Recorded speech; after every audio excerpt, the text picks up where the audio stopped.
Ooh. All right, and welcome to Tuesday Night Torgs on the Ulysses International Twitch channel. I am JM, your GM, and these are our Storm Knights for this campaign. We are coming to you not from the studio. If you have tuned in before and seen us at the studio, this may look different. We are riding out the current pandemic in the safety of our own homes, but still wanting to bring great Torg content to you. If you haven't checked out our character creation video, go back and check it out on YouTube, on the Ulysses International YouTube. I'm going to introduce our players. We're going to start, and then we'll jump into introducing the characters a little bit later. So, you may recognize Lily from our Storm Knight Eternity Shard game. Lily, welcome back, and she's been playing in the Annals of Antioch. Thanks for joining this. Thanks for having me. Of course. Mark has been in a guest star on the Oh Boy Fading Suns. He has been on our Annals of Antioch game as Rothgar, and he plays in our Torg game as Archibald Peacock, Sergeant Afoot. Mark, good to see you. Ross, great to be here. Ross, who is if you've tuned into our Myth Fireside chats, you will recognize both my voice and his voice, as Ross is the lead designer on Myth Tales of Legend. Ross, thanks for joining us on the Torg game. Happy to be here. Thank you. And everyone knows Sister Gemma from the crew of the Oh Boy. Maddie, welcome again. So when we start off, again, we're going to be playing in Torg. This is going to be a well, we don't know how long it's going to be, but this will be a adventure set in Torg Eternity. You can check out kind of everything you need to know about it, but kind of the brief overview is that our Earth, well, core Earth, I should say, an Earth where Die Hard and John Wick are documentaries about actual people as opposed to action movies, was invaded on day one by multiple different realities. And it wasn't just their armies that came across these Maelstrom bridges, it was their realities. And they've started to overtake and convert parts of core Earth into these other realities. Now, there are some people who resist this conversion, this change from one cosm into another, and they kind of harness the potential and the possibility energy that exists in all cosms, and they have become Storm Knights, and that is who our heroes are playing. So Torg is a game where you it is like a genre mashup where very rarely do the genres ever really mash up. It's not chocolate in your peanut butter, it's chocolate with your peanut butter, and you guys bring your cosms with you. And kind of the spearhead of the resistance to these invasions by the High Lords, that's what the rulers of these other cosms are called, is the Delphi Council. And you guys are all Alpha Clearance members of the Delphi Council. And it is on a rainy day in Philadelphia that you have all been summoned by the Delphi Council to the National Constitution Center, a building in the brutalism style, where the concrete sort of overhangs the sidewalk. Steel and concrete and glass kind of reflect off of the puddles and what lights you still have in the midst of this thunderstorm. And you can hear this strange whipping noise. And as you look up, one of the windows on the second floor, kind of near the corner of the building, is missing. And there is a tarp that has been draped on the inside. And the wind has caught a corner, and it's snapping in the wind. Now, you four have been summoned here. You know that the Delphi Council has an office here in the National Constitution Center. Part has been sort of reclaimed and put aside for the Delphi Council's use. The Delphi Council has offices and safe houses throughout the world, throughout the cosms, including a aircraft carrier that is sort of the main hub. But you've been called here, and as you walk up the steps, we're gonna introduce kind of what your characters look like. This is kind of our establishing shot of the campaign. Who would like to go first, describing their character as they ascend the steps towards the National Constitution Center? I guess I can. Go for it, Ross. Okay, so walking up the steps is a young woman with black hair. She has on a gray, double-breasted sort of detective's coat that's hanging open.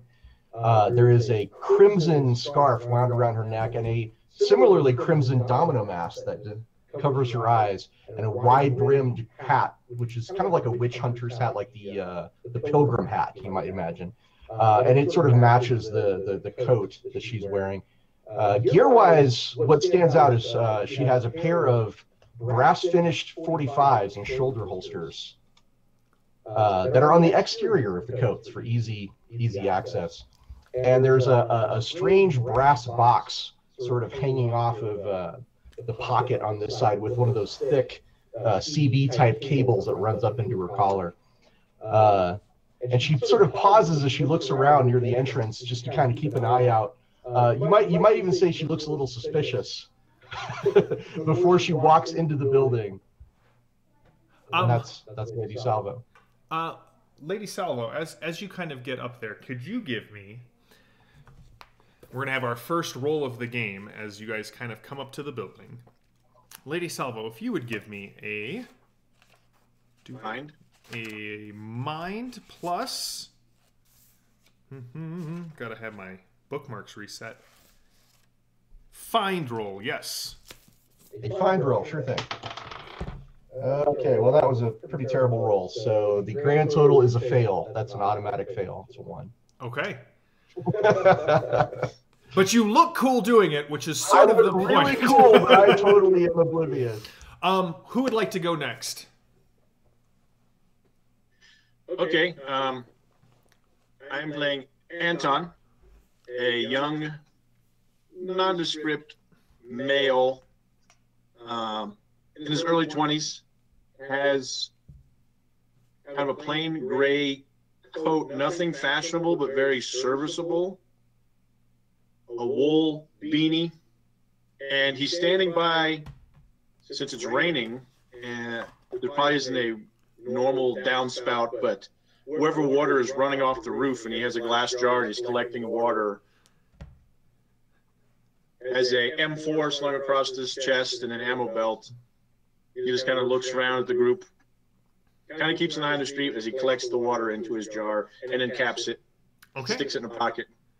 Will you give me a find roll as you come up? Now, so if you didn't catch our character creation video, in Torg, what you're going to be rolling is you're going to be rolling a d20, and you're going to be comparing it to the bonus chart, because your d20 roll does not translate like in a d20 game where that's sort of your base, how well you did, and you add, like a skill modifier or proficiency modifier. In Torg, your base ability that you're looking at is what your skill value is, which is your attribute plus any adds that you have in that. And in general, you're looking for a 10 or higher. I'll tell you if the difficulty number is different than that. But the D20 will add or subtract from your base skill value. So, Mark, what's your base skill value in Find? My base skill is 7. Okay. Because I don't have anything extra in it. That's just my basic mind. I'm using the official Torg die. Yes. If it fails me, it will get crushed on an anvil. No. Natural 20. All right, so on a 10 or a 20, the dice explode. So, Mark, you rolled that. So roll again. What'd you get? 5, so that's 25. So what's the bonus for 25? 8 plus 8. So together, my roll is a 15. So your roll is 7 and 8 is 15. All right. So you definitely see, as you kind of are like standing there, holding your water cup out, catching the rain as it comes off the corner of this kind of concrete overhang, you can see that in there's like a terraced garden that kind of comes up with the with the stairs kind of up from street level. And you can definitely see there are two deep footprints in the garden. It's still spring, so the garden is mainly filled with like winter weeds, but you can see it looks as if something either very heavy or something that has fallen from a very large height landed here, and it's two footprints. You can see a bit of dirt clods that have turned into mud in the driving rain on the concrete edge of the garden, and then they disappear. Human size or cyber demon? Ooh. Because they are heavy. Somewhere between the two. Yeah. Okay, so larger than my boots. Larger than your boots. Okay, I will cap my water, tuck it in the coat pocket, and ready my M4 as I look around a little more intently. Edith, let's go with you next. What does Edith look like? She is a study in contrasts. She's wearing a riding habit and a saber, and she's got a crossbow strapped across her back, and she's wearing a monster hide duster. If you're looking at her, she looks pretty no nonsense, and her hands are noticeably scarred.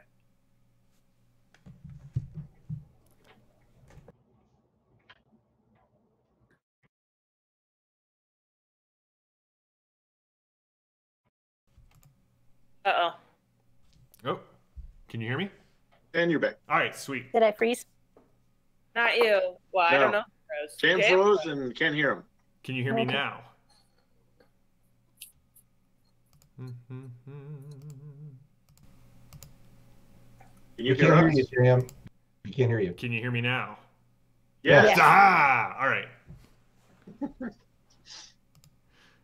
That's what this means. I can't hear you. All right. V, would you like to introduce yourself now? Yeah. So, 5'5", female, average build, hair pulled to a side ponytail favoring the right. There's a huge chunk of it on the left that's shock white to draw attention away from the cyber implant in the eye. That tracks down into the arm. So wearing long sleeves, an interesting mismatch of necklaces and bracelets, a lot of trying to trick the eye into looking elsewhere. Not flashy, but, oh, there's enough on their wrists that what's over there, there's enough on their neck, interesting piece of hair.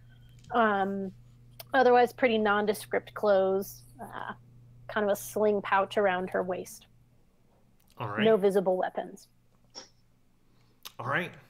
So soon, you can see, Lady Salvo, you see immediately as you kind of walked into the building, there is a bureaucratic peon in sort of the drab, I have to wear a suit to work, but they don't pay me enough to get a nice suit to wear to work, kind of pacing back and forth in the lobby.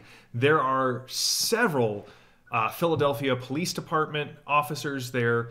This guy's holding several manila folders, and as you walk in, he kind of flips through one, picks it up, and you can see something's paperclipped to it, and he's like, "Oh, Lady Salvo, I'm Edward. I'm with the Delphi Council. Oh, the others are outside. Can you just stay right here? Officers, they're with me. I will be right back." And he kind of sticks this again, very drab kind of man. Kind of sticks his head out. Hello. I am Edward. Please come inside. You are what they've sent me. Lady Salvo's doing the dramatic Batman eye narrow in the background. You can tell that at this point, Lady Salvo, they've locked down the lobby. The police officers, the uniforms are kind of stationed at the door, at the stairwells, at the elevator. The elevator is currently open, and there are several what you recognize just from their patterns and what they're doing, detectives. You guys, Okay.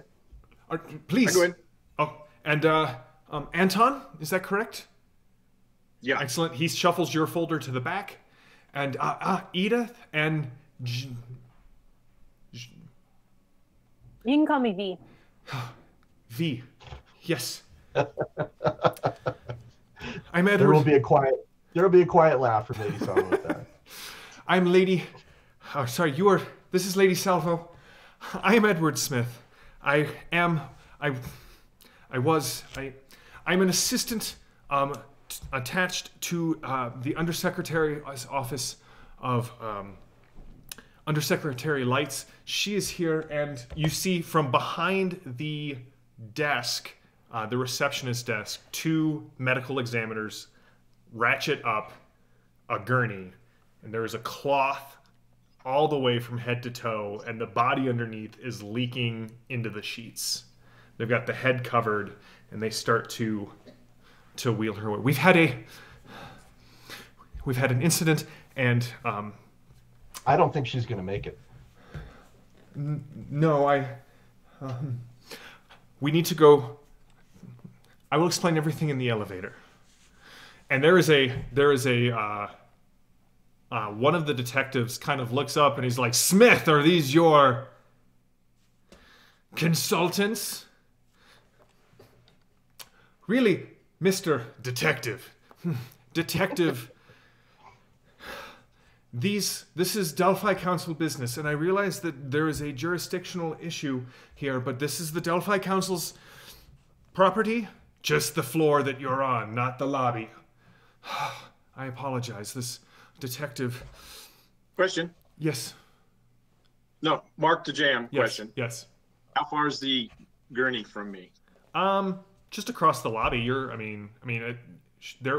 trying to get it around from behind this large, receptionist desk. Is it within 25 meters? Yeah, definitely. Okay. I want to use my telekinesis to pull the sheet back to see what's under it. Oh! Power move, Anton. Power move. Establish dominance in the middle of the crime scene.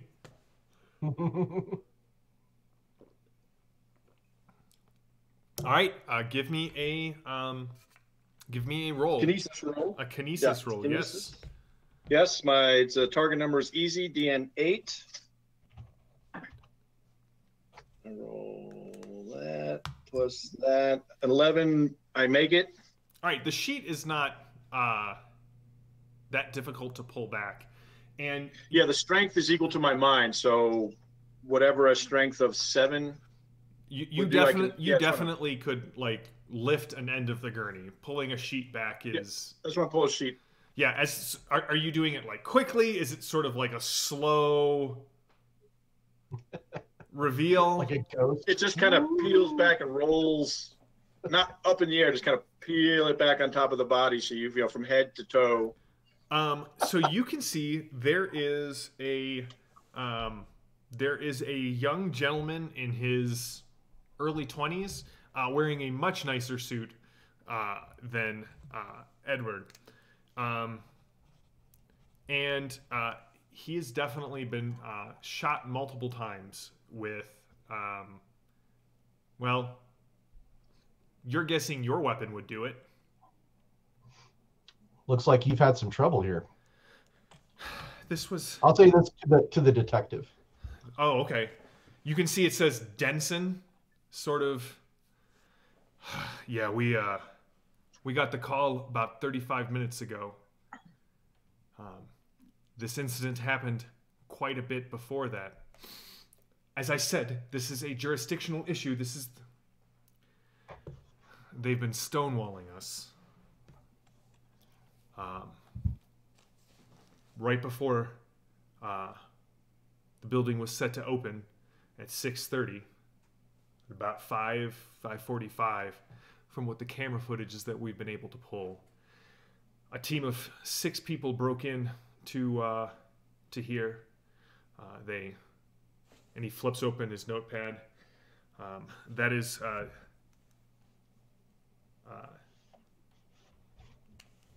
James O'Reilly. He was second day on the job here. He was working for one of the big or actually for the Constitution Center. He was their new face. He took 7 rounds from a high caliber weapon, we're not sure what, as of this point, and they went upstairs. Thankfully, the building was closed. They went right for your boss's office. Do you have anything to say about that, Smith? As I said, when I'm allowed to speak to you, I will, but the Delphi Council's business takes precedent. We are out there daily saving your lives from horrors you cannot possibly comprehend. And the detective looks over at him. Really?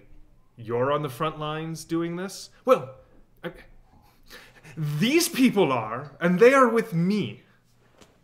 I'm going to hold up my hand and say, Smith, you can speak for yourself, but I can tell you from experience that hardworking policemen like this, they do a lot to keep this world safe, maybe even more than we. And see, if you were polite like this, maybe we would be able to get somewhere. Detective Denson, nice to meet you. Lady Salvo. And you are... He's grown bored and is wandering around. Edith, where are you wandering to?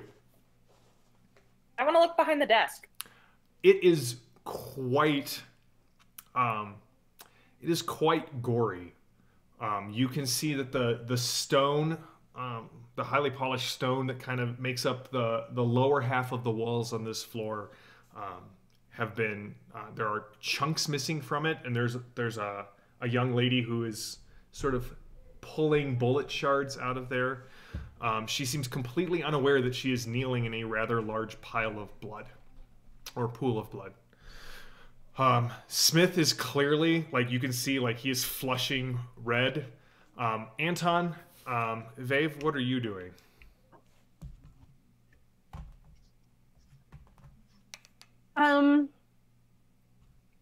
Can I look around? Can I scan and see and just try and confirm what the detective is saying? Sure. It does look like. So this would be a mind roll. If you have any adds in evidence analysis, that would be a good time to add those in. Okay. So I'm rolling a d20, and then what? So what is your mind, and do you have any adds in evidence analysis? So my mind is 9, and I have 1 in evidence analysis. All right. So your base skill at this point is 10. All right. Mm-hmm. If you look at the bottom of your character sheet, there's the bonus chart. Mm-hmm. So what did you roll in your d20? An 11. All right. So I'm pulling up my GM screen. Does someone else have theirs up?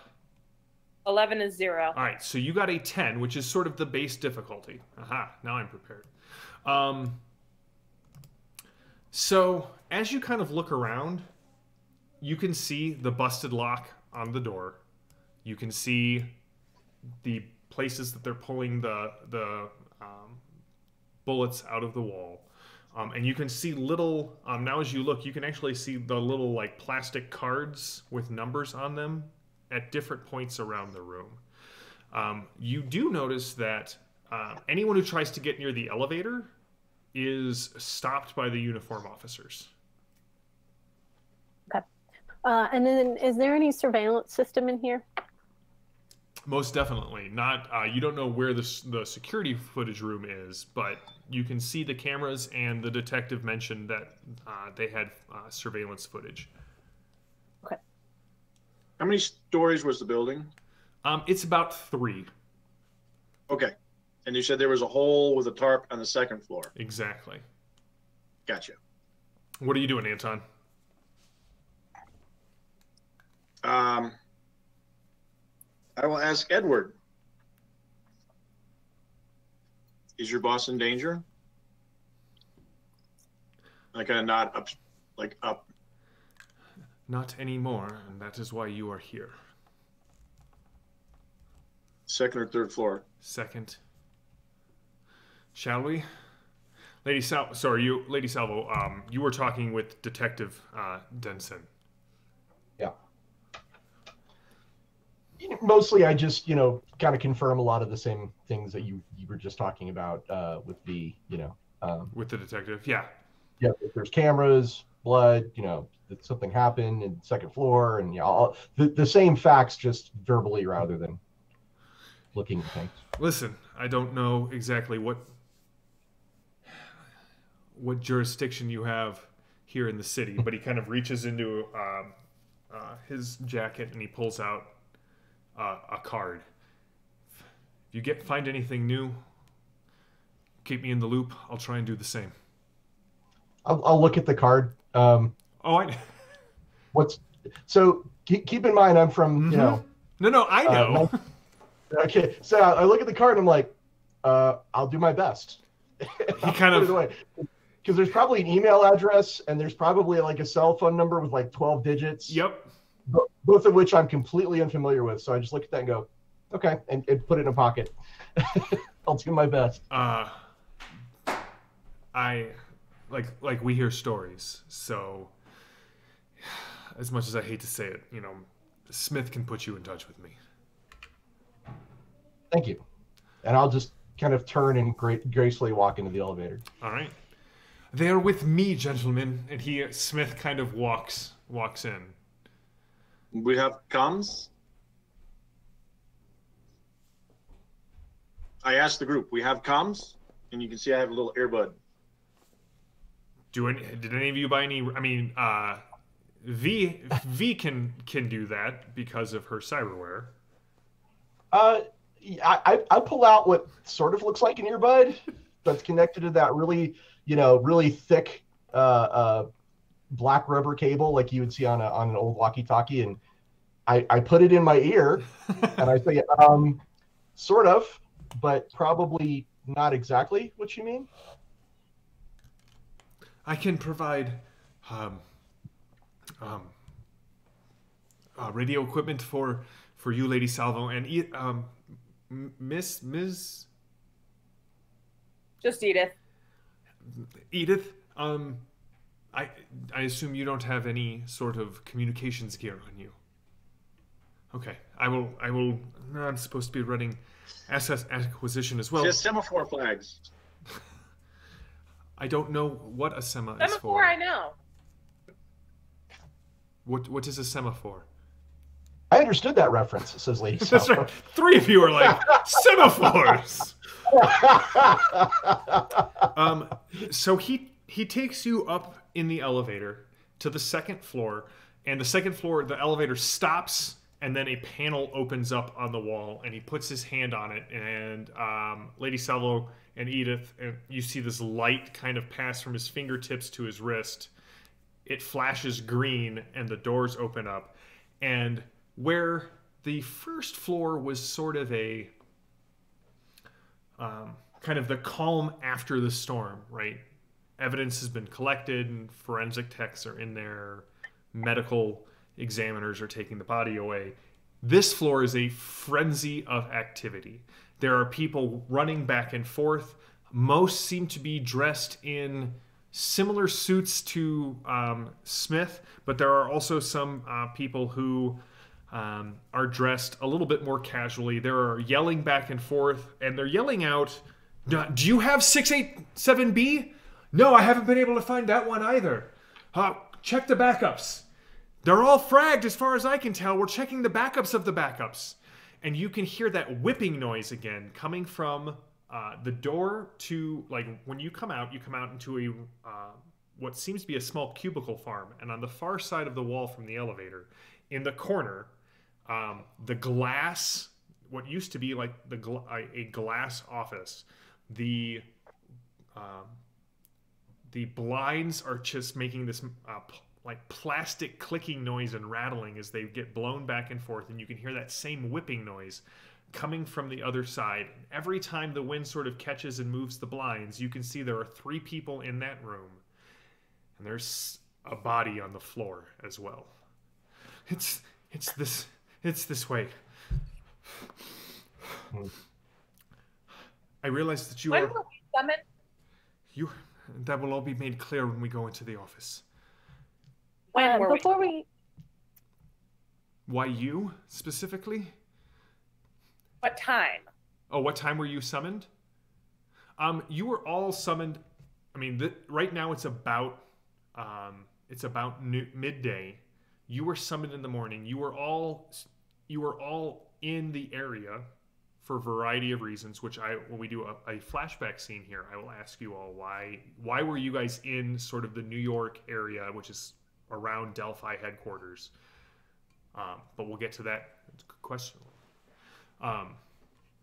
Yes. As we're in the elevator, can I tell the encryption level of the hand scanner to try and figure out how the team gained access to the elevator to get upstairs?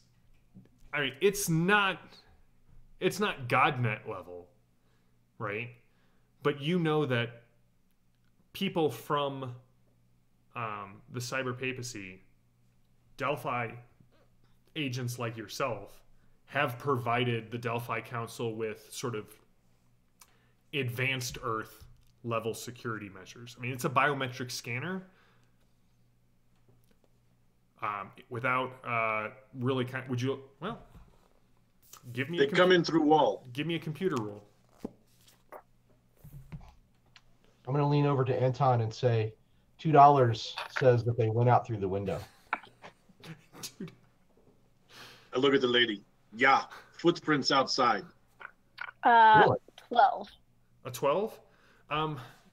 You know that it's pretty state of the art, but if it's just the biometrics here, that's really not that hard to bypass. But when you step sort of out of the elevator, you get this feeling kind of on the back of your neck. Everything here it almost feels like you're back in the cyber papacy. There's some high level stuff kind of running here on this floor. She instinctively just starts checking for the cameras. You can see the little watching eyes, like they're almost like the cherubim cameras, but they're just these very small, kind of inconspicuous bubbles that if you didn't know what you were looking for, they're designed to have your eye kind of pass over them. Okay.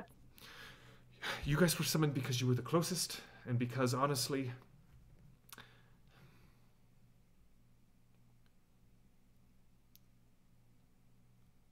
we don't know what they found, and there is no chance that your names are in the files. So, and he just heads towards that back office. And you can tell that the trauma is still kind of new for him, because although all of the windows of this office have been shattered, he still kind of goes up to the door and gets his hand halfway up to knock on it and shakes his head and then just pushes in. And you can see that the tarp flapping, you can see where they've taped it out on there. There is a woman on the ground, dead. There are two large knives kind of stabbed at angles at the base of her neck, kind of coming out. She's laying face down. The desks have there are two desks in the room. There's nothing on them. And there are three people in military uniforms. None of you are from Core Earth, so you can tell they are military uniforms. Two of them are kind of kneeling down and looking around, and the third guy is opening drawers on the desk. Gentlemen, I need the room. Now. And the three people kind of stand up, look at the four of you, look at Smith, nod, and they leave. I'd like to kneel down and take a closer look at the knives. Give me an evidence analysis roll. Okay. I put my hand on his shoulder, and Edward, it's okay. She's not in pain anymore. 13. Edward kind of shakes a little bit and seems to regain his composure. Lady Salvo, you are quite familiar with these knives. as you, It's not the first time I've seen a dead body with knives sticking out of it. it is not. Daily occurrence in Cairo. Yeah.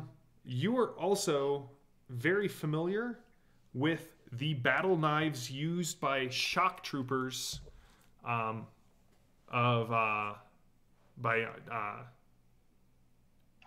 Dr. Mobius's men, she'll say out loud. They use blades just like this. They do. You can see the little the ruby-eyed snakes that form the pommels of the blades, and you know that most likely these things were poisoned. He doesn't send. It was. Oh, go ahead. I'll say you should screen her for toxins. It's very likely that these blades had a venom on them. He kind of leans back against you for a moment, Anton. That was Undersecretary Lights, Undersecretary Deborah Lights. She is a member of the Delphi Council, and more importantly, and he shuts the door to the room as if that will buy any sort of privacy or silence. I want to stand up. Okay. And because I'm from the Nile Empire, and as I stand up, like there's the dramatic lightning and thunder behind me. She's just the latest victim of Dr. Mobius. You know, and yeah, the dun dun dun. You know, yeah, that's definitely the whole thing right there. Yeah. And I mean, the tarp kind of rips away a little bit, so it's, you know, you can see the lightning, the thunder, the carpet, like everything in here smells of just the damp. And yes, but here is the thing.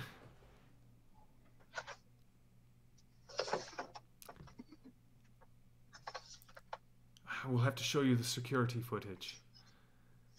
I would like to see that. I'm curious how Nile shock troopers could have defeated your security measures. I would say that I will show you the footage. It doesn't make any more sense to me, and I have the four of you standing here. Which would you like to know first? What they took, or who they were? I'll look around at everyone else. I don't want to know either of those things. What do you need us to do? I need you. Quit wasting my time, man. He opens another folder, and he pulls out something that's in a sealed plastic Ziploc baggie, and he kind of hands it. He hands it to you, Lady Salvo, or to you, Edith. You held your hand out. On the back, it looks like it's printed with like red lettering and lines, and it's like date, and somebody put today's date, time. They put, you know, earlier today. It's got a record, it seems, of what's in this bag. What's in this bag is a piece of paper, thick parchment, and as you turn it over in very meticulous script, it says, "The pale horse rides. Your secrets lie bare. This is but the first." And you can see that there is this strange marking on the bottom. It doesn't look like it's handwriting. It looks like it's maybe a stamp or some sort of drawing, you know, like a little painting. But it seems to be a bridled horse with kind of gore dripping from its mouth, just the head. Yeah. So it's a Godfather fan? You can have a possibility point, and thus I begin rewarding bad decisions on JM's part. So everybody in the group has, as Storm Knights, you have possibilities. And so possibility points, they do a couple of things. The main thing they're going to do is, if you don't like your roll, they give you a reroll that's not so much a reroll, it basically adds to your first roll, and it never counts as less than a 10. So if you really want to succeed on something. The other thing that it's used for is if you want to try and soak wounds. So if I shoot Anton, See, I don't always use you as my example, Maddie. If I shoot Anton, and Anton is going to take wounds, he can soak them and not take those wounds by rolling what's known as the reality skill. Basically, he's imposing his will and belief that he doesn't get hit, it doesn't hit as hard. It sort of kind of reinforces that action movie mentality. But to soak wounds, you have to spend possibility. And so they're kind of one of those resources that you can either use them now, you may want to save at least one in case things go bad, but they refresh each session. So, and I do hand them out for clever quips, for insightful role-playing, for great role-playing, for things that make me laugh. Generally, just GM fiat. Yes, Anton. So Edith, do you read the note to us? Yes, I read it aloud. Does Edward seem he kind of twitches a put little out bit. by it? That was found in her hand. A calling Yes, card. well, But you I still am haven't of the told me race. what I'm and doing we've- with this note. We need you to find out who this or what this group is. It looks as if somebody has assembled. It wasn't just a Nile Empire shock trooper that did this. There was. It's hard to follow on the camera, but I swear you'll think I'm going crazy. I swear it was. Can you show us what happened? I will be right Calm. back. He kind of steps out of the room. I will be right back. I need to grab a tablet. And he kind of steps out. Lady Saddle looks confused for Yeah. a moment. I don't understand what a tablet is going to do for us, but No, maybe you have a headache, you know? could be. V, you know what the tablet is. Are you guys Very doing familiar. anything in the Oh, room great. before he gets back? Waiting for something so I can give my What? rousing speech. I was gonna ask Anton to look out the window with me and point out where those footprints are. Yeah, well, that's one thing I was going to look. Is there any debris in the room, or did it all get blown outside? Did what get blown outside? Does it look like they came in through the window, so there's debris in the room, or did it all get pushed outside? It looks like the debris got pushed outside. Okay, I mean, there'll be a little bit, but most Yeah, of it's most out. of it is outside. I'll move the tarp and I'll point down to the little kind of garden terrace by the front steps, and I'll point out that footprints, like someone landed from height. Yeah, it's about a 30-foot drop from the window. That's no ordinary man that could make such a jump. And here's the I'll thing: be Piece of cake. it's only about a 2-foot, wide garden. So to hit that from 30 feet takes some precision. The chance of you actually hitting concrete instead of dirt, pretty high. Footprints bigger than mine. I think Not we're quite dealing. human size. I think we're dealing with a very dangerous enemy. I'm Lady Salvo, by the way, and I'll offer my hand. Anton. I am from Is there Stockholm. What were you saying, V? is there anything out of place in this room? Out of place. Like, I mean, does it you can look like Everything.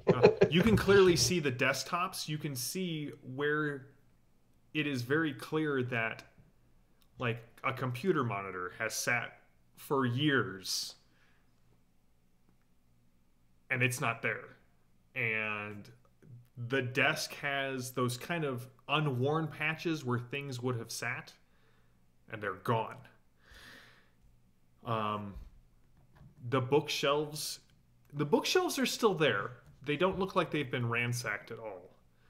It seems very clear that whoever came in here for two reasons: something on the desk, and the undersecretary. Can anyone please just get me a tablet? You hear from outside. Can I look at the bookshelf? Kind of drawing on my background as a hacker. Usually you have a backup of your computer somewhere. Ooh. Can I take a look at the bookshelf and see if there's anything tucked in or hidden? Would you want to spend a possibility for that? Ooh. Sure. All right, give me a find roll. And my eyeball makes those favorable. Oh. That's a good idea you had there. Yeah. Ooh, I got a 10. So that explodes. So you got a 10. Now roll again. And a 17. So you got a total of 27. Which is Plus 9. Yeah, which is going to add 9 to your possibility roll. Okay, so then that's 19. All right. So the base difficulty was 10. You got a good success. Had you got a 20, you would have gotten an outstanding success. But as you sort of look around, you're like, come on, I would definitely keep something here. And as you reach under one of the shelves, you can feel a small raised bump on the inside of the bookshelf. Okay. I will try and investigate what that is. Very carefully using my hand that doesn't have fingerprints. I like that you specifically have a hand that doesn't have fingerprints. It's a button. There's a button on the underside of the... All right. When you push it, a panel on the wall slides open, and there is a safe, and it looks like it has a retina scanner on it. At this point, Edward comes in and goes, "Oh, you found it."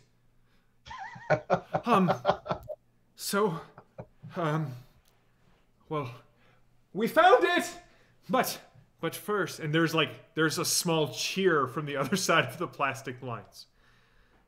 I'm gonna lean over to Edith and kind of say, "We." He turns. It's a matter of time before she just starts beating answers out of him. Edith.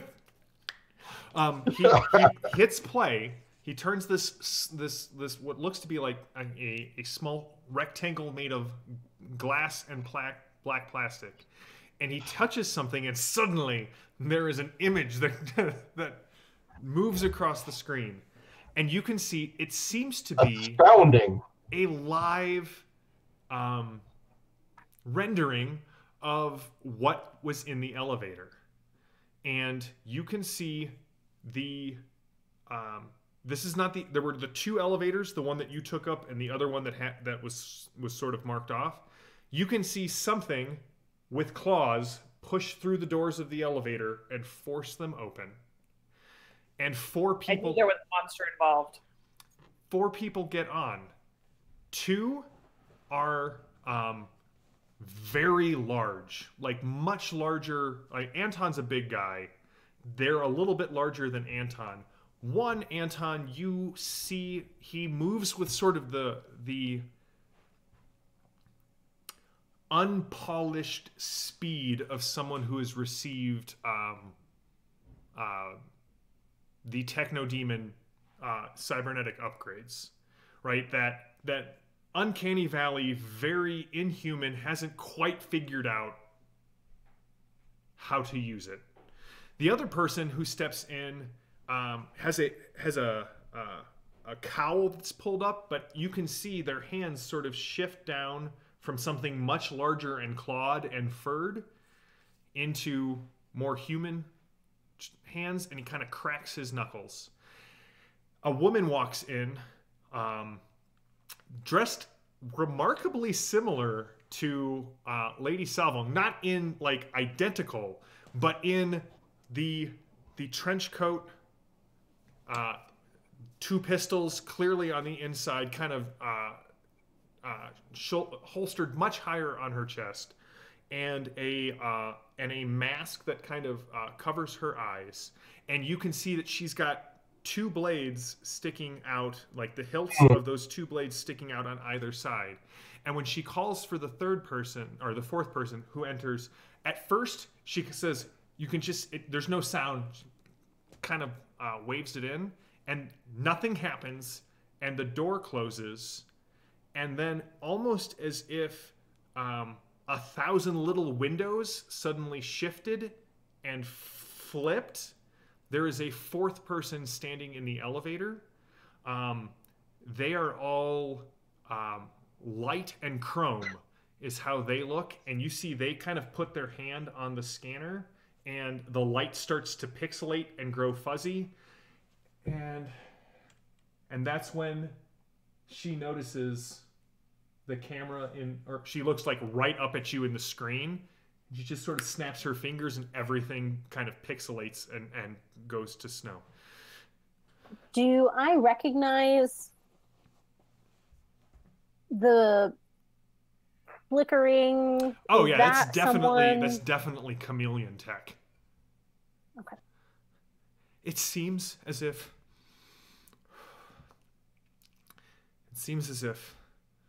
someone, and I have analysts looking into it right now, there is no High Lord who is willing to put aside his or her megalomaniac fantasies to try and pull something to this together. This is something new. Someone is taking pages out of our book. Undersecretary Lights was in charge.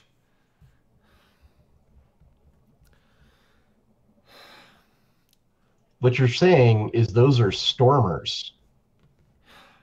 Yes. They have the ability to manipulate reality like we do, but they use it on behalf of the High Lords.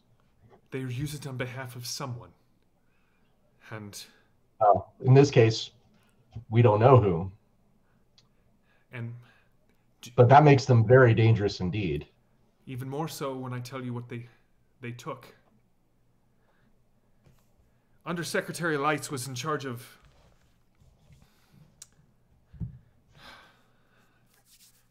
what we called Project Doppleganger.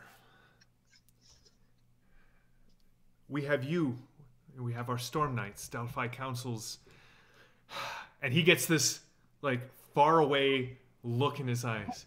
Frontline men and women who are out there daily risking their lives. I'm gonna need you to focus. If you do not focus, I will not be responsible. Hey, Edith, what I really love from you right now is a intimidation. Please give me an intimidation roll. If you are successful, Smith will be focused for the rest of the scene, like hyper focused.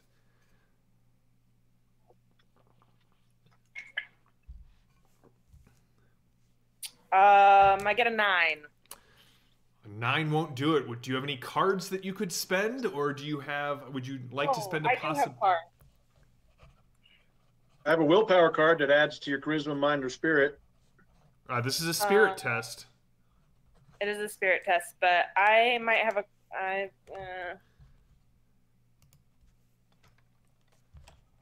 Sorry, I have like 18 things open. Don't worry about it. It's fine. Fine. Yeah, I have an action card, and I think that can add 3 to any test. Yep, add 3 to the test. Yep. Yeah. All right. So I've got 12.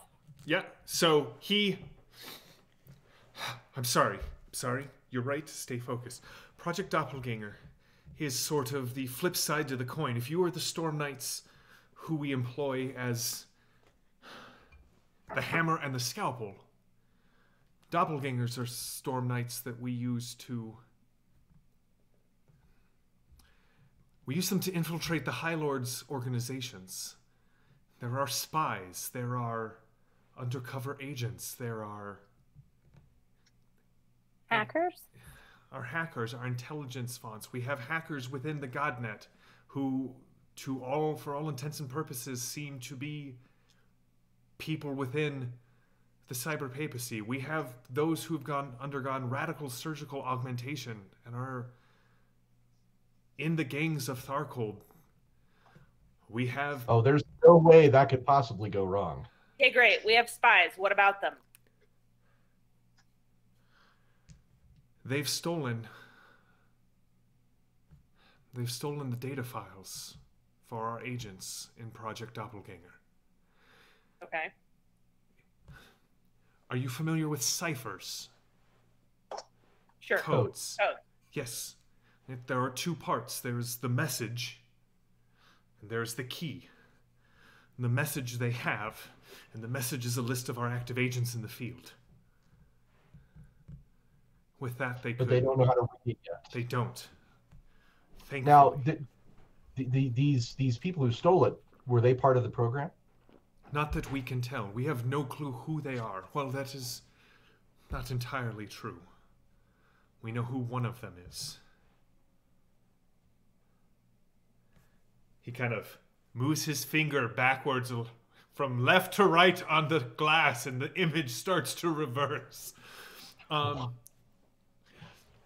Like, seriously. Astounding. The technology we have is magical. Like, just let's call it what it is. We're sitting in 4 different parts of the state and the world.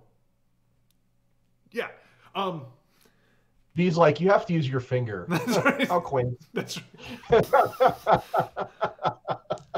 We think we know this one. And it pauses on the woman from the Nile Empire.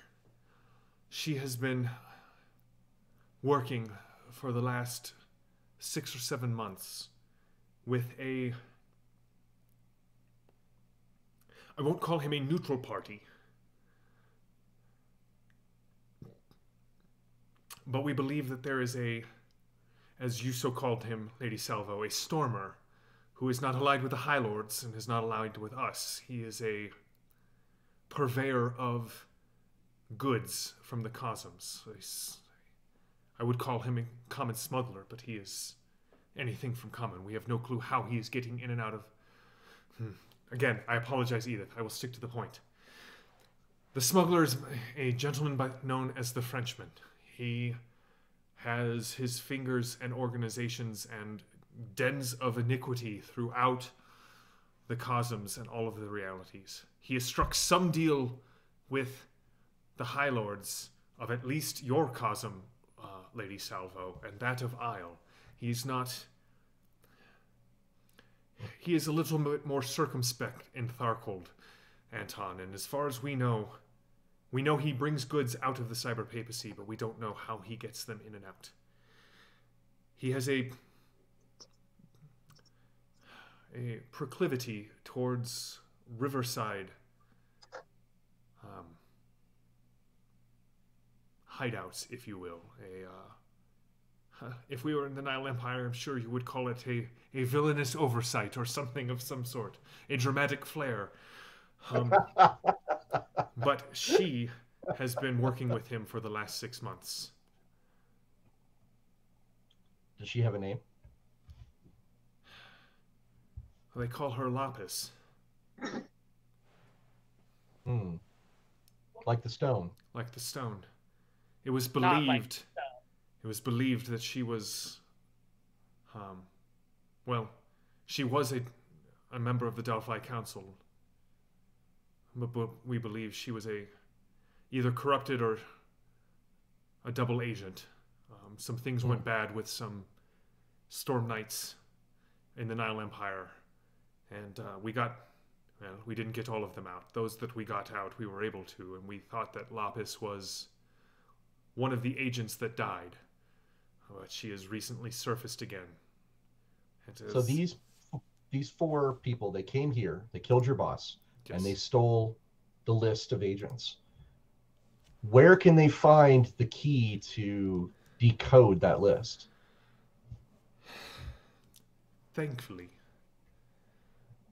the key is never present anywhere for more than a couple of hours. We bounce it around through several Delphi sites around the world. It is, I'm sure V could explain it to you, but basically we take them and we turn them into... Never mind, V can explain it to you. They reside on servers. They reside on little black boxes in a variety of spots around the world, never more than an hour or two in any location. We know where they are going to be. I don't know how. I think we have to. I think we have to assume that these stormers will know too. They wouldn't have come here if all they could have is a list they couldn't read. Right. The real question is, what do they plan to do with it? Where did they leave this note? They stuffed it into Undersecretary Light's hand. The forensic text. And you took it out so that we couldn't see the scene ourselves? He kind of shrinks a little bit and stands next to Anton. Much of this happened before I arrived, Edith. The people You say much. You don't say this happened before you arrive. I really don't care. I just need the details. We've got a note. You have a note? We've got mysterious villains. We have safe that you were apparently looking for. Yes, the safe. I will attempt to find her. He kind of gets a thought, and I go and pick her up. I pick her up and hold her head up next to the safe. I'm not totally unfamiliar with this. You are from Tharkold. You do know. I'm just grateful you didn't pull a Tharkold and just kind of. I just hold her head. Go ahead, D. I can tell. You hear something ping on the other side of her head as Edward is. What are you doing? What? I have a backup code. And you hear this whirring noise, and the safe sort of pops open. I lay her body back down. Edward just kind of mentally reorganizes who he trusts in the group and sits down. I told you, Edward, she's not here. He is gone at this point. He did not make his spirit roll, and he is out. Edward's not here right now. Inside the safe, Anton, as it pops open, you see three things. The first is a loaded gun, a Glock. There's a Glock just sitting there. There is a small plastic brick and a file labeled Firestorm Protocol, and it's sealed along the side. As her body, Light's body, is laid back down, I'm gonna kind of not kneel, but I guess squat next to it and just sort of give a brief benediction and murmur in Requiescat Pace, you know. Yeah. Do I recognize the plastic brick? It is a solid-state hard drive, but similar to the ones that you would find in like secure areas of the GodNet. There's no necessarily access ports; they're really light. This is something that you like in the cyber papacy. You would see like 6 or 7 of these to make like a digital server or a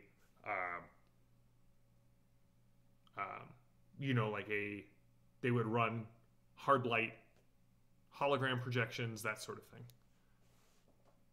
Okay, so there's not an easy way to access this at this point. No. Okay. Edith, what are you doing? You see Anton lays the body down. Lady Salvo gives last rites. Genevieve, I'm going to butcher that. V, so I'm going to change your name to V, so when I look at it, I don't accidentally. It's not that hard, Jam. It's Genevieve. Genevieve. If you're watching at home, take a free possibility point every time I mispronounce Maddie's character's name. What are you doing, Edith? You can clearly see that you have broken. Well, not you this time. Anton has clearly broken Edward. Yeah, I'm envious. Anton or Edward?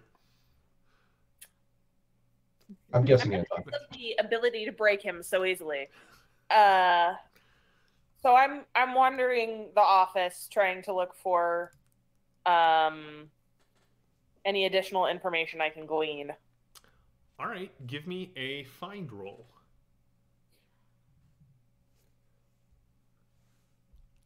I took find because last time only MC Fang had find. It's very hard for your raptor to be able to vocalize complex things that he may have discovered. I didn't do well. Can I spend a possibility to reroll? You may spend a possibility to reroll. Now it's not a reroll, right? It counts as So you're that gonna roll add them counts. together. You're going to add it together, and if it's less than a 10, it counts as a 10. Okay, great. So that was a 17. I had previously rolled a 6. So you're at 23. So now I've got a 23. So it's plus 8. Right. So plus 9, that's 17. All right. As you sort of kind of look around,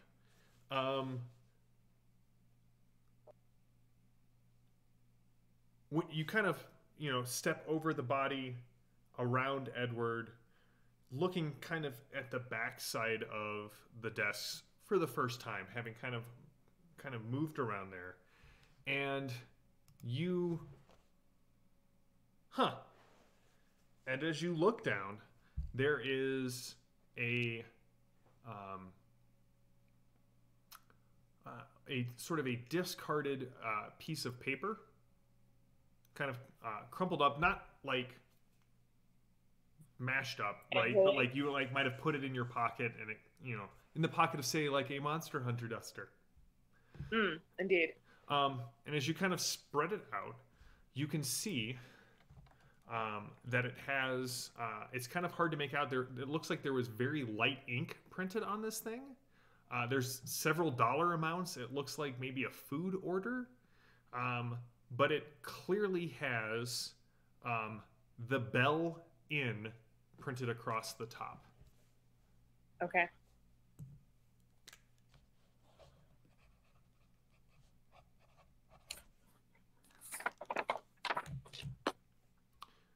What are you doing, Lady Salvo? You finish administering last rites. You see Edith kind of pick something up, and Genevieve, you recognize thermal paper anywhere. I'm going to question Smith and say, so. Yes, sorry. The second part of the code, we know where it will be, and where is that? I need that brick. We'll plug the brick in. It'll tell us where the next 3 sites that they will possibly be at. Well, that they will be at.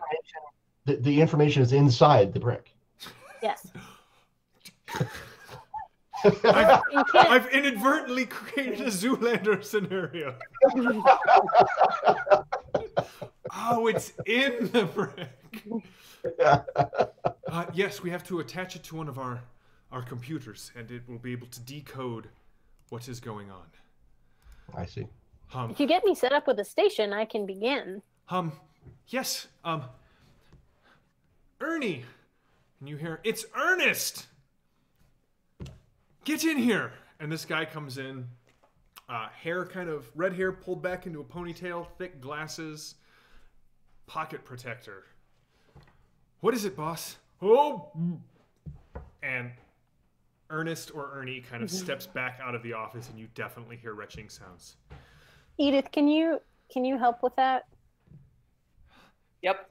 To no one in particular, I don't know how they did not get overrun. These people. Me neither. If you'll follow him once he is done vomiting, they can set you up with a setup that I'm sure you are familiar with. Okay. I'll give him a minute because I don't want to smell that, and then I will. Yeah. I'm going to take a second to talk to Anton and say, I think not everyone has been on the front lines and seen all the things that we've seen. You and I, we are, and I indicated to Edith as well. I think most of us here have become jaded to the horrors of the possibility wars, but these folk have been isolated from it. Reach in and take the Glock and offer it to Edith or Lady Salvo. That's right. Scavenge the dead to keep going. Right? Glock 9mm. So you can tell, Anton, that it's loaded. There's one in the chamber, and there's no safety. go. This is my safety. I'm just gonna tap my my brass engraved 45 and say I have everything I need. Edith, do you wish to have this strange pistol? Am I able to use it? You are able to use it. What triggers a disconnection roll is if you use there are two axioms. You have your personal axiom and then there's the world axiom. Right. If you are using a spell or a miracle or a psionic power or a piece of gear that is under both, you're equal to or less than both, you're fine. If it is above one but not the other, on a 1 you have a disconnect check. If it's above both, on a 1 to 4 you might disconnect temporarily. So in this case, if you use a Glock, it is within the axiom of core Earth, but it is above your axiom. So Right. on a 1, there's a chance you disconnect. Yeah. No, Anton, you keep it. Very well. I tuck it in a pocket. So, what do we do with those knife daggers in her neck? We need to. We do. He was talking to Lady Salvo. Smith says, He's ignored Sniff. he Sniff kind of House. blanches. Do any of you know how to drive? Da. Right, I will find requisition for vehicle and communication devices. We have to get you to... I would think by my axiom, I know how to the basic Yeah, you could... driving. I don't believe that land vehicles is a restricted skill. No, air vehicles are. Air vehicles are, which makes sense. If you can drive a car, you can drive a boat, but you can't drive a plane. Now the skill for that, is that dexterity based? For land vehicles? Yes. It is. Jim, while you look that up, I'm going to pop my head back in and be like, Edith, would you mind coming with me and maybe scaring some of these folks so they don't bug me? I leave the office. There was also an envelope in the safe. There was. I'll pull it out and see what's in it. If I can see, is it clear or is it sealed? No, so it's a folder, and it's got red and white tape that's kind of sealing the side shut. Big label on the front that says Firestorm Protocol with the same sort of red and white hatching around the side. Does it have any classifications? Secret, top secret, for your eyes only? 007 clearance and no, it doesn't. It's sealed. I'll tell Smith I've driven a lot of things. As long as it's not too complicated, I can probably drive it pretty well. All right, I will. And he kind of mentally reviews the four of you. I will get us an SUV. I will be back. Please. Is that a ground vehicle or a blimp or what is that? Edward, make sure it has run flat and armor. I'm not sure I have that available, and it's like a small truck. And he turns around and walks out. Oh, Ernie kind of wipes his eyes and puts his glasses back on. Oh, my stars and garters. Are you from the cyber papacy? Woohoo! Yes. I love your tech. Ernie, keep it in your digital pants and take her to the sphere. And Smith walks off. I am Ernest J. Thurgood III, but people around here call me Ernie. I'm kind of a tech guru here. Nothing compared to you, I'm sure. Come on, we'll take you to the sphere. Are you from Orosh? I draw the crossbow. What gave it away? Right, follow me. So you run any chrome? He kind of tests the word out as if, is that the word I'm supposed to use? I mean, I hear things. I get tech specs that come over, other people's desks, but they come to me to interpret them. And pretty familiar with your that sweet deific godnet that they've got running over there. And he takes you to this big silver door that's kind of several banks down from the elevator. And this, you can see, has more of the security that you are used to. It's lights kind of come out at various points from the wall. There's no emitter that you can see. They hit him kind of in his eyes. He kind of stands still. And then they ping different points in his body, and you can see an answering glow. There's some sort of subdermal security chip under there. And the doors slide open. So Chrome, You can remove that, I'll look at him and I'll say, "You see my friend here?" She running Chrome? No, she's running interference. I don't have time, so to speak. No. I a lot of excess chatter. She gets itchy on the trigger, and bad things happen. And he kind of looks around. He's like, "Yeah, we wouldn't want any of these people getting shot. Come on in." And so he leads you into a small room. As he walks forward, I say out of the side of my mouth to Edith, "Did you see that thing light up on his arm?" Yes. Yeah, if things go south, we're gonna need that. His arm or the thing under his arm? Because I can do both. I mean, whatever's easier. And I'm gonna need that guy's arms.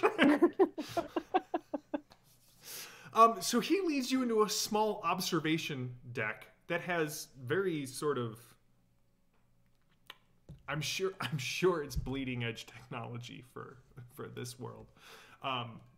But, this is the sort of stuff they give to preschoolers in the cyber papacy. Like keyboards, mice, that sort of thing. But you can see beyond the observation deck, it's 5G. How quaint.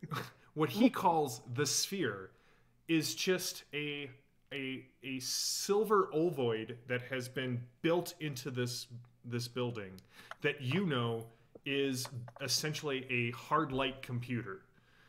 You can see the port where you can just drop the brick on, and then you would have to head down the stairs, and you can see quaint several sensory suits that are hooked up.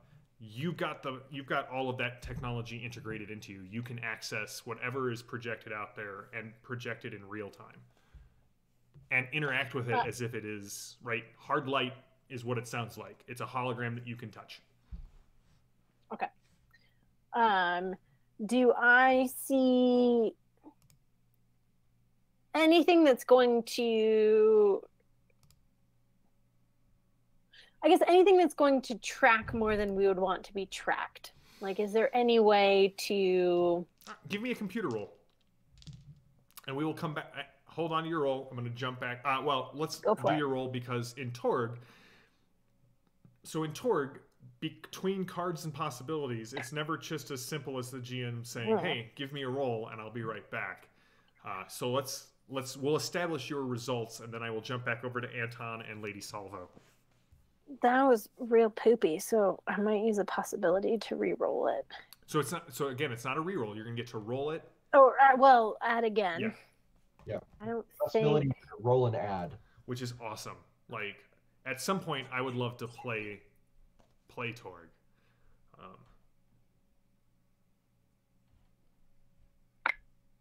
Wow, not much better. Well, what'd you roll?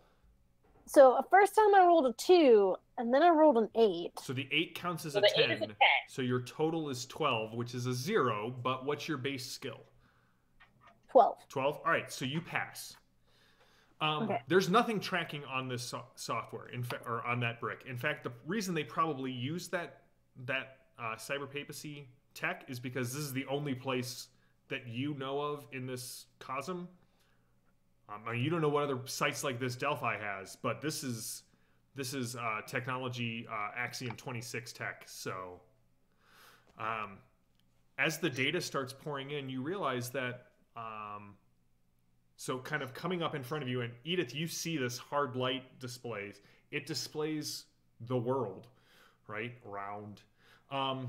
And certain lights for sites start pinging up, and you're recognizing them as server clusters.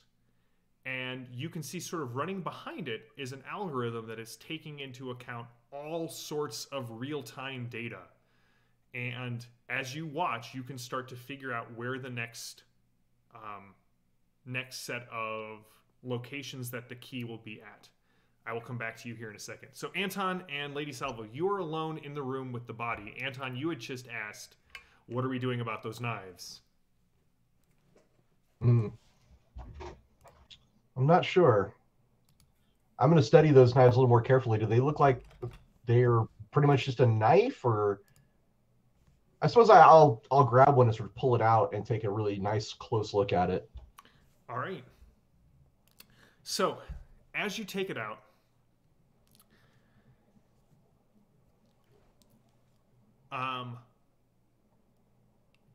you start to pull it out, and you can see that on the blade there is a fine engraving of what seems to be what you would see on other knives as like a blood runnel, but these are much finer. And as you start to take it out, you can see the blood starts to drain out of the runnel. And I would love for you to give me a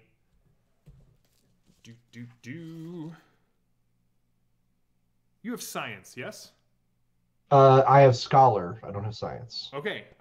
Give me. Remember, it's not science. It's science. All right. Give me just a mind roll there. Okay. Well, that's terrible. So I'm going to spend a possibility on that. Oh, not 20. All right.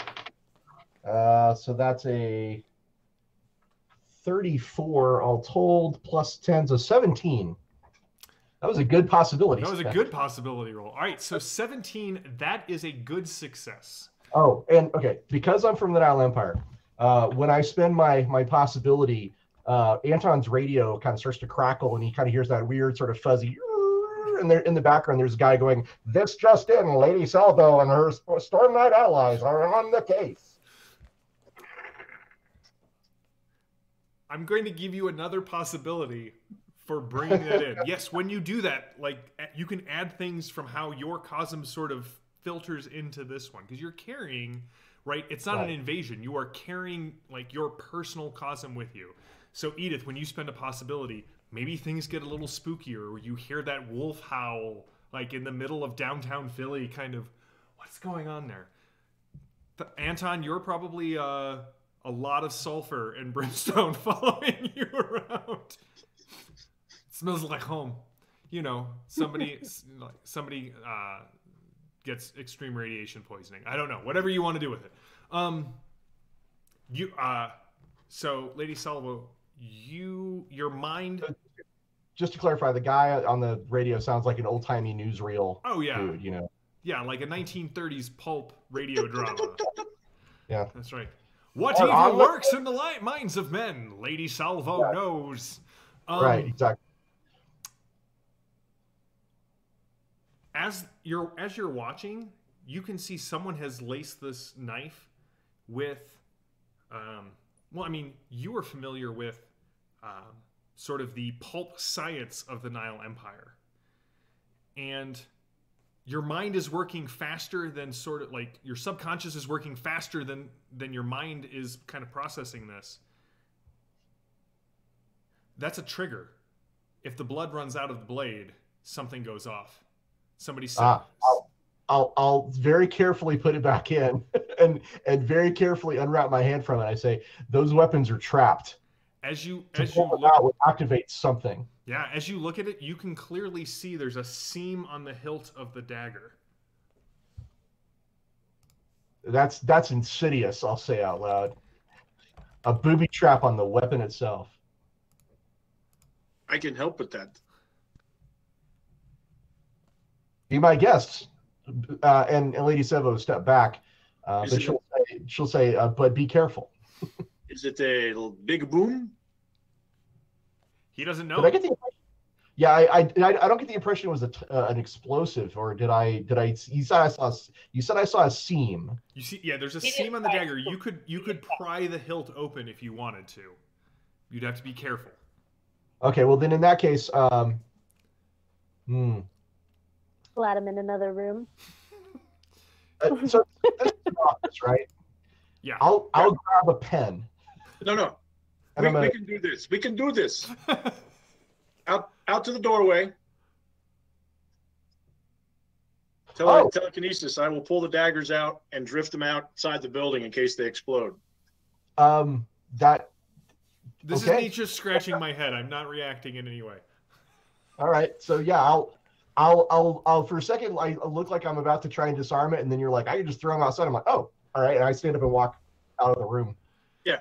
Act to the Everyone, doorway. something may just happen in a moment. I'll say very loudly. Please be calm. This is not an attack. All right, Lady Salvo, I'm definitely going to need a Persuasion. check, and this will be a challenging one. So you're shooting for a DN of 12 because these people are on edge. Okay, well, it should come as no surprise I spectacularly fail at that. Okay, there is a herd reaction as people drop what they're doing and start running away from the office. Wait. Is this kind of like the Naked Gun where he's like, "There's nothing to see here." And everybody's like, "Ah!" Please be calm. In the sphere room. You guys are in the sphere room, and I will say that the sphere room specifically in my notes says is reinforced. So, congratulations. All right, Anton. I'm just gonna lift him out and levitate him out the window.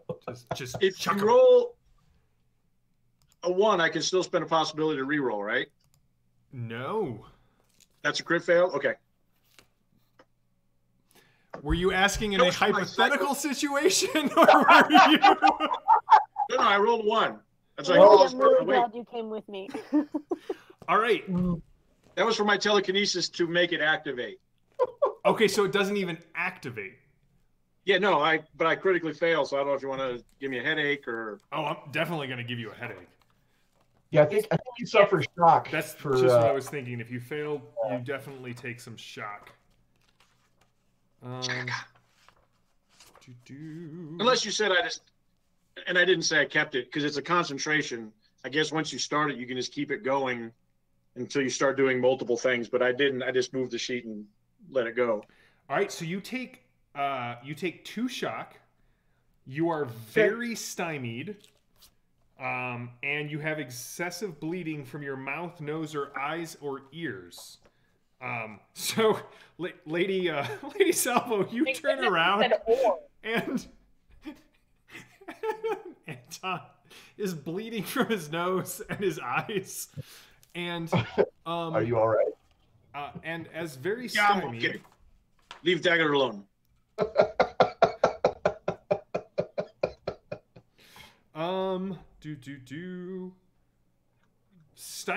very stymied is you take -4 to everything you do until the condition clears. Okay. Yeah, so you turn around and you're just like, everybody calm. And they run away, and as you turn around, Anton turns around with like blood pouring from his eyes and his nose. Oh. Wow. All right. It's okay. It happens all the time. Everyone, the daggers inside this room are booby trapped. No one should touch them except for an expert. Too bad Edith isn't there. Are you an expert? I am. Do you And have they a small tool? You see this little black case comes from a cubicle, like in an arc, and you can definitely snatch it out of the air. It's zippered, and when you open it up, there's a series of like small screwdrivers, little tweezers, that sort of thing. So with that in hand, I will go back inside the room and tell Anton, maybe I should try my hand at this now. All right. So I pull out multi-tool. You need this? I would Probably better actually. You're multi-tool, so yeah, I'll take a chance with that. So for this, Ross, I would allow either a lock-picking roll, a science roll, if you had a profession that would sort of fit into this. I'm willing to take.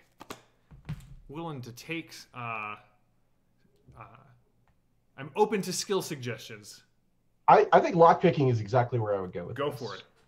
And I'm gonna tap my little brass box so that it starts playing music in my ear. Yep. So I will have sort of this moment of perfect stillness, and then I'm just sort of moving with even more fluid grace as I'm going to try and unlock this device.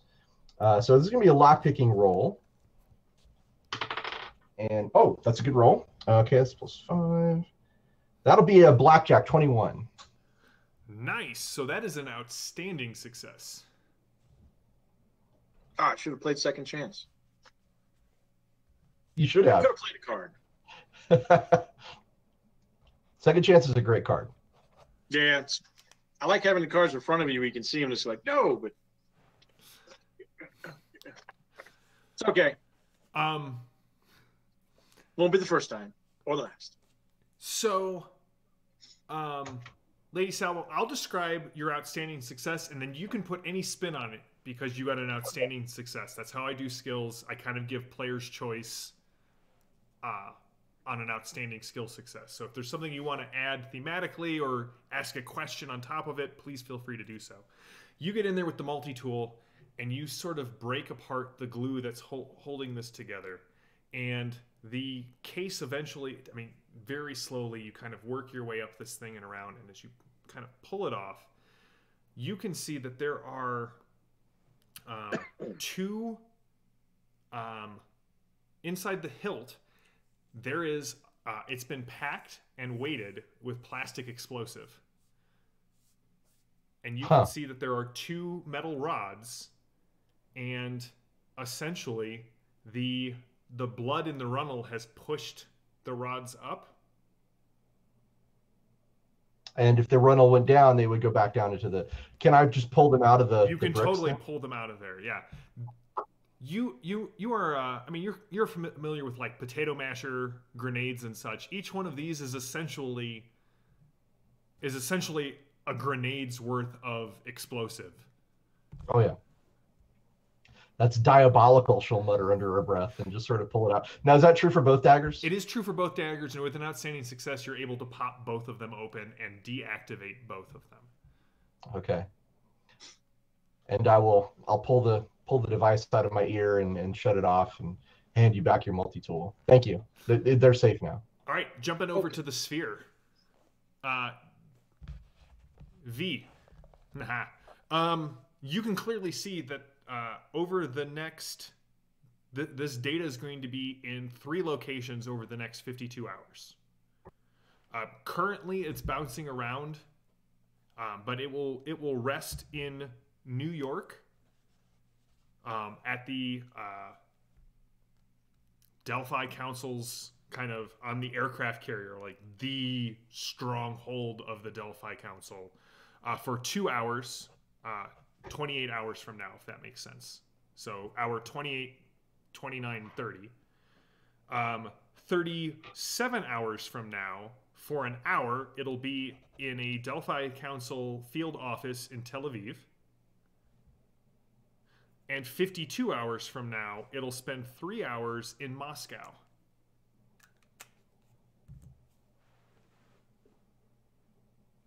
I relay this to Edith. And say, can you help me remember? It's a lot of names and numbers and places, and do you know anything about these places? You're muted, Lily.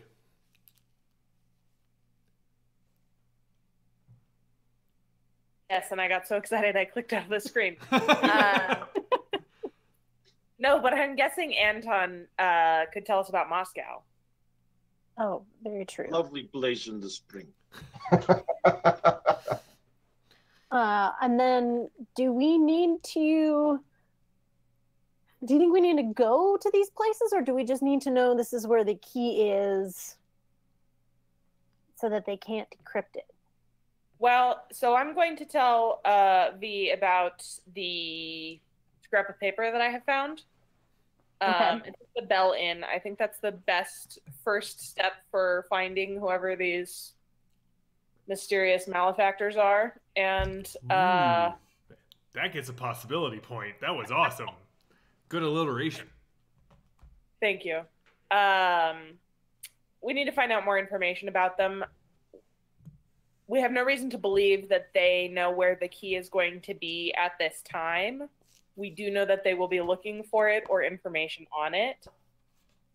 And so I don't think that our best first move is to go try to track down the key, because once we have the key and the list in the same place, it's very bad. Right. Do we think we need to change the algorithm so it's in these places for shorter amount of time? You cannot do that. Watcher. Sorry. Challenge accepted. That's right. Challenge accepted. With the information you have and how this place is set up, this is basically set up to read and analyze data. This is a complex way of tracking where this hidden file is at any given point. Okay. If you want it's to not try, actually influencing. yeah, if you actually want to try and change the algorithm, you would need access to essentially like a high-level Delphi Council computer array, which there is probably one on the aircraft carrier. Okay. And then I think I already checked this. There are currently no traces within this system or any malware attempting to figure out this algorithm that I can see. That is correct. Okay. Yeah. The Then USS I Ronald will- Reagan is the aircraft carrier that the Navy gave to the Delphi Council. Sorry, I knew that. Got it. So at this point, Ernest kind of nudges you, Edith, gives you the friendly elbow. That's pretty awesome, isn't it? I do not understand what is going on. Well, essentially, Nope. Nope. right, magic? Great. Sounds awesome. All right, so what are you two doing? Which two? Sorry, V and Edith. Edith, I'll follow your lead at this point. I speak computer, but that's about the extent of what I know in this situation. So you have all the information you need off of this device? Yes. Then I suppose that we should go round up the other two and bring them up to speed on our plan. Yeah, I mean, you don't need any more help. Like, I would love to talk shop here. You know. Do we have time to talk shop? Edmund? Ernest. I don't know. Why do all of your names start with E? You know what? It's just a weird quinkening. I mean, Dennis is out there. Take us away. Wherever you are. So he kind of scribbles something on a piece of paper as he walks out and hands it to you, V. You know, if you want to talk, it's an email address. An AOL email account. It says it's darknet life, but with all the vowels replaced with like alphanumeric keys. Oh my god. Is it like capital and lowercase? Oh yeah, like it's a very difficult. Yeah. Wow. At this point, Smith meets you at the elevators. Oh, good. Did you find what you needed? Yes. I have. These are for Lady Salvo. Do you think she just prefers being called Salvo?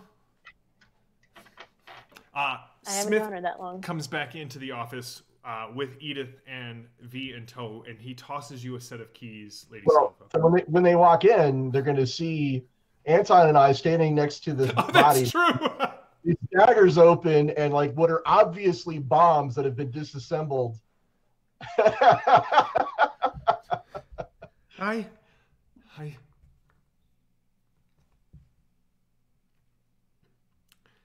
It seems that things have escalated since I left. If this is the killer left behind some booby traps. Once I was done here, This Lapis is truly diabolical, whoever she is. I was going to have the MPs come and take Deborah, Undersecretary Light's body, and they probably would have taken out the dagger. Oh, It's safe now. He does not toss you the keys. He kind of holds them up, and it's like jingle, jingle, jingle, jingle, jingle, jingle. I'll just take it.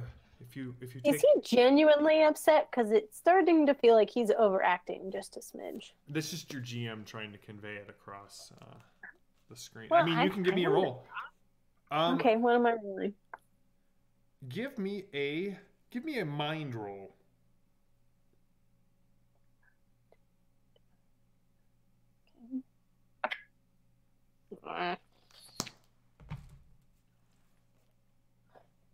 Not a 9, so it's an 8. Do you want to spend anything? No. Then he seems completely distraught.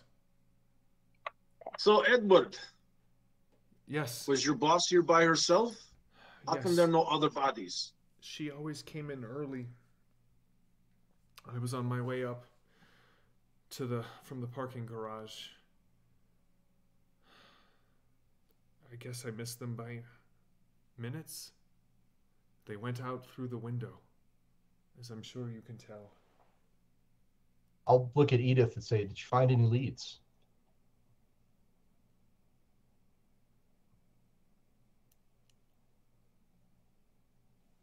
Edith? We can't talk about it here. It's just us Delphi Council members. Where's Correct. the truck? Yes. Outside? You've already been infiltrated. We Smart. But have no fear. We shall stop this Lapis person, this traitor to our cause. My people. I'm going to go into rounding speech now, even though it's totally against my character to... My people have fought for hundreds of years against the Darkhold demons. This Lapis is nothing. We shall prevail.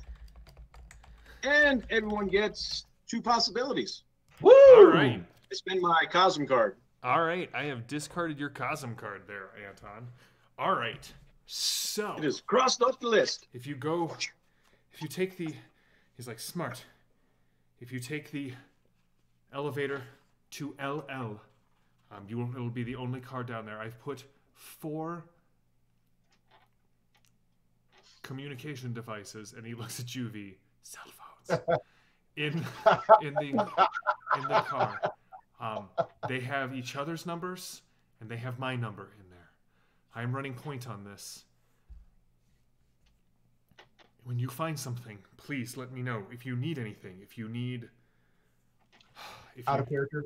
Yeah. Out of character, I think we asked him for radios or some kind of Yeah, he gave communication you. device. There's comms gear in the car. Oh, is that the cell phone or is that something else? That's the cell phone. But you'll have to see what he gave you when you get down there. Fair enough. Okay, just double check. No, that's fine. If you need anything, transport. I have a plane waiting for us if we need it. I've been able to requisition override landing rights. We can get you anywhere in the world in a couple of hours. A lot of power for a assistant to an undersecretary to wield. I don't normally have this power, but Well, you know, he's now undersecretary. no, that is That's how we do it in Darkhold. we are on Earth. I mean, you would still be on Earth there. We are. That is not how it is done here. But I'm gonna look Edith up and down, and I'm gonna kind of quirk an eyebrow and say to her, "Silver bullets." I don't have a gun. I meant for me. Oh. Edith, Would you you would recommend- recommend silver bullets basically at all times.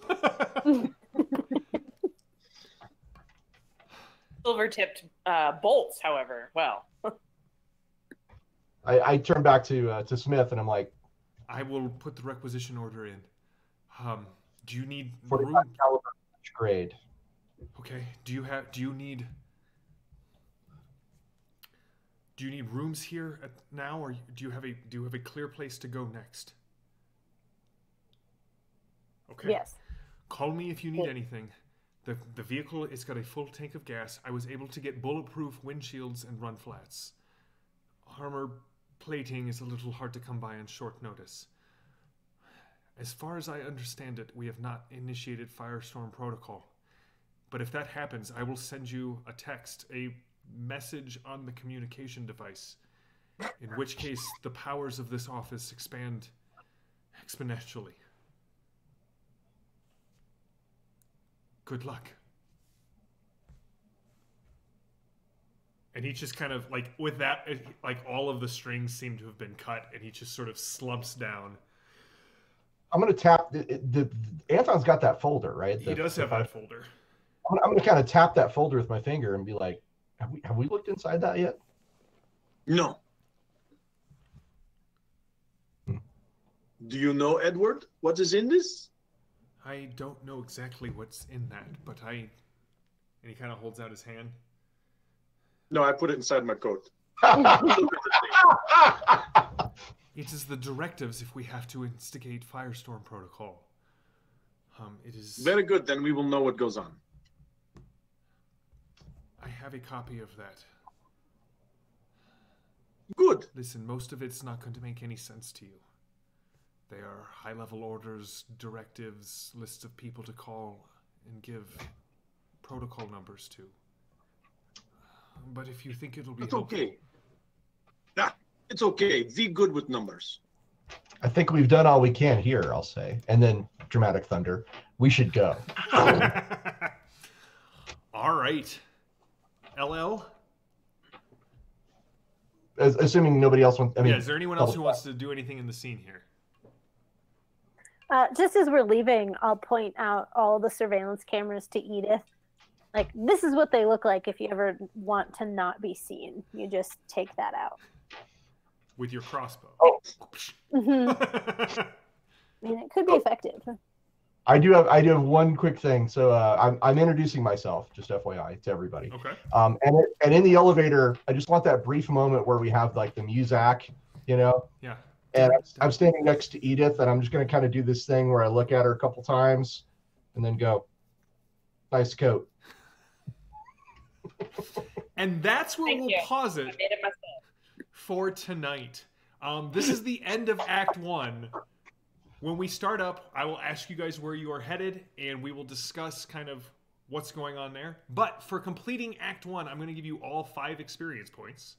Woo! So in Torg, there's no levels, there's no classes. You kind of build your character, and you spend your experience points where you want them.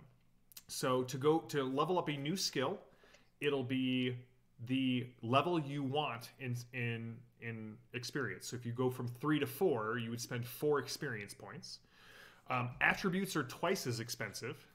So when you level them up, you need, if you go from 3 to 4, you need 8. He said, double checking his math. Yep. So it's twice the new level. And then you can buy new perks, and you can actually spend your 5 to get a new perk right now. Perks start at 5, and then they go up by 2 every time you buy another one. So your first perk is 5, your next one's 7, your next one's 9. So they start to get more and more expensive because they're so awesome. But... Question before we leave. Sure. It's been long enough. Have I shaken off my shock? At the end of the act, you have shaken off your shock, and you have... What about the stymied part? How long does that That'll go last? away at the end of the act as well. Okay. Yeah. Now, I do have a question for you, and I'm going to put this out to you guys as the I was thinking that we would title the campaign "The Pale Horse Rides," but if you had a better idea, I'm open to suggestions. If the chat has a better idea.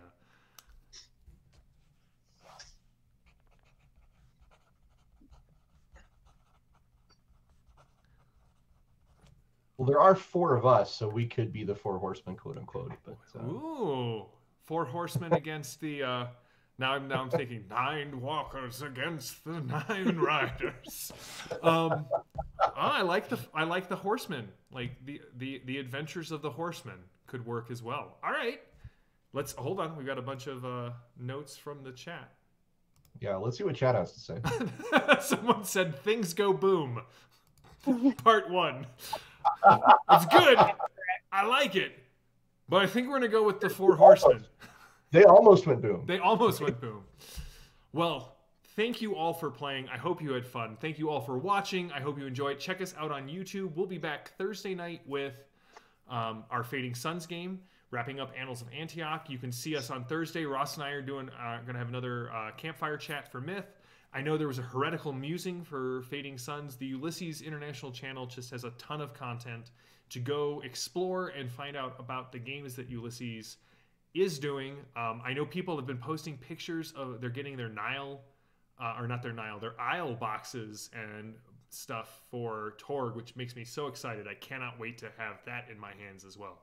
So we will be back next Tuesday with more Torg Eternity, and thank you all for tuning in. I hope you guys are all happy and healthy and safe, and we will see you in a week.